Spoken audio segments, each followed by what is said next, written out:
Šī nav pēdējā versija. Bet, jā. Ne? Jā, nav tas balans prasās sāli. Zīvis, tas bija pavisam nejauši.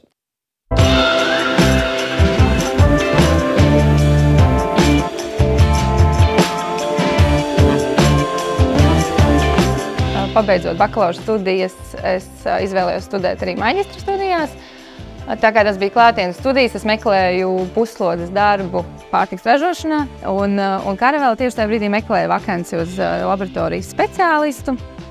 Es jau iepriekš biju strādājusi un piekritu, un tā doma jau bija sākotnēji, kad es to darīšu, kamēr studēšu maģistros, un tad jau redzēs. Un kaut kā tas viss aizgāja līdz tam, ka man piedāvāja kļūt par jauno produktu tehnologu, un tas darbu un ideju saraksts tikai aug. Un patiesībā nozare kā tāda mani ievilka, man nav apnikums, katra diena ir pilnīgi citādāka, tāpēc vēl joprojām esmu šeit jau 10. gadu.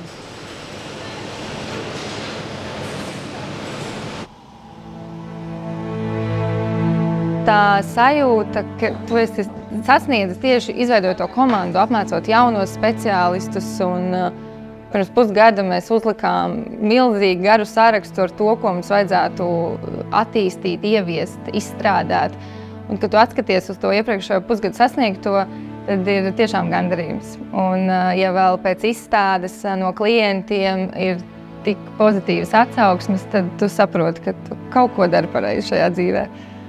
Novēlu ne tikai sev, bet arī visiem jums izvirzīt lielus mērķus. Un tādā veidā celsim to Latvijas vārdu pasaulē un būsim panākumiem bagāta tauta.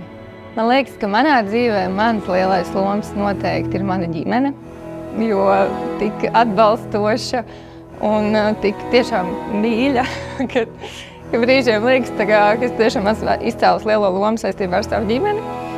Un otrs, protams, ir arī uzņēmums. Uzņēmums, vadība, komanda, kurā es esmu.